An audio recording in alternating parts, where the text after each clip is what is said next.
Hello and welcome to Bounding Into Comics. My name is John Trent. I'm the founder and editor-in-chief at Bounding Into Comics. I got a story about Justice League director Zack Snyder attacking his fans and implying they are part of a hate group. Yes, this really did happen.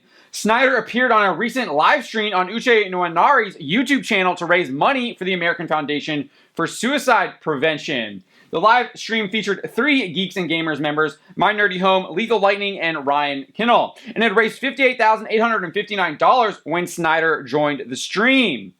Immediately after he joined the stream, he said, "Just a quick thing before we get started. I know that on our donation page, we still have the Geeks and Gamers logo. I just want to say that I really we talked about this, and we're really not affiliated with Geeks and Gamers as far as I'm concerned, and I really just want to make that clear. And I also want to just say, in light of recent events, I think we really, if Justice League teaches us anything, it's about coming together, and there's no room for hate. And I just think that it's important. It's an important message, and of course, as the father of Asian children, it really hits close to home for me. And I just really want to put that out there that we all, there's no room for hate, and that's just what it's about. It's absolutely disgusting that Snyder would come on the stream that was heavily promoted and organized by Geeks and Gamers, and almost the first thing he says is to imply that they are part of a hate group, which they clearly are not. It's especially disgusting after they helped raise $58,859 before he even showed up on the stream. To make matters even worse, Snyder did exactly to his fans what the media has been doing to him and his supporters for years. Just recently, Sean Kelly McKeever tweeted out an image showing the Restore the Snyderverse hashtag trending. He wrote, "We gave in to their demands, maybe now things will be chill." In response, DC Comics artist Jamal Igle referred to Snyder's supporters as terrorists. He wrote, "This is what happens when you cave in to terrorists."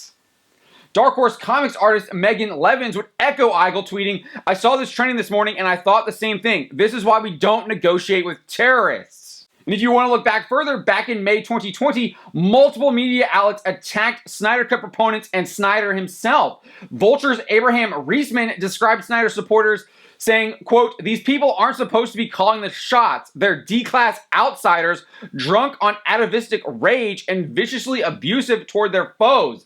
Such people are destined to be at the fringe, not the hub of power." Collider's Drew Taylor would also attack Snyder Cut supporters, describing them as bullies, and even noted that Zack Snyder's Justice League might actually be worse than the theatrical cut. He wrote, "They bullied those who suggested that maybe the Snyder version, which would require tens of millions of dollars to finish the audio and visual effects, might actually be the worst version." And this wasn't just referring to Snyder supporters. He's referring to the actors and Snyder himself, as he would write, quote, "As Snyder eventually began stoking the movement, so too did several stars of the film, including Ben Affleck, Jason Momoa, Henry Cavill, and Gal Gadot." Screen Rant's Thomas Bacon also declared Snyder's fans as toxic. He wrote, "But the most toxic fans won't see it that way. Inspired by the success of the Justice League Snyder Cut campaign, they will continue to exert their influence over other studios, networks, and streaming services." He would later describe Snyder Cut supporters as bullies and misogynists. He wrote, "Rather, it is the bullies and misogynists, the people who tore the fan base apart and who gave DC fans a bad name, who will believe themselves vindicated." Zack Snyder exposed that he's just another Hollywood scumbag who would not hesitate to throw his own fans under the bus. And to make it worse, he actually did it on a stream where they were raising money for charity. It doesn't get any lower than that. Low thing to do that to a baddie. Low. Absolutely no decency and no integrity. Seriously, what kind of person pulls a stunt like that? It's truly sickening. My name is John Trent, and you've been watching Bounding Into Comics.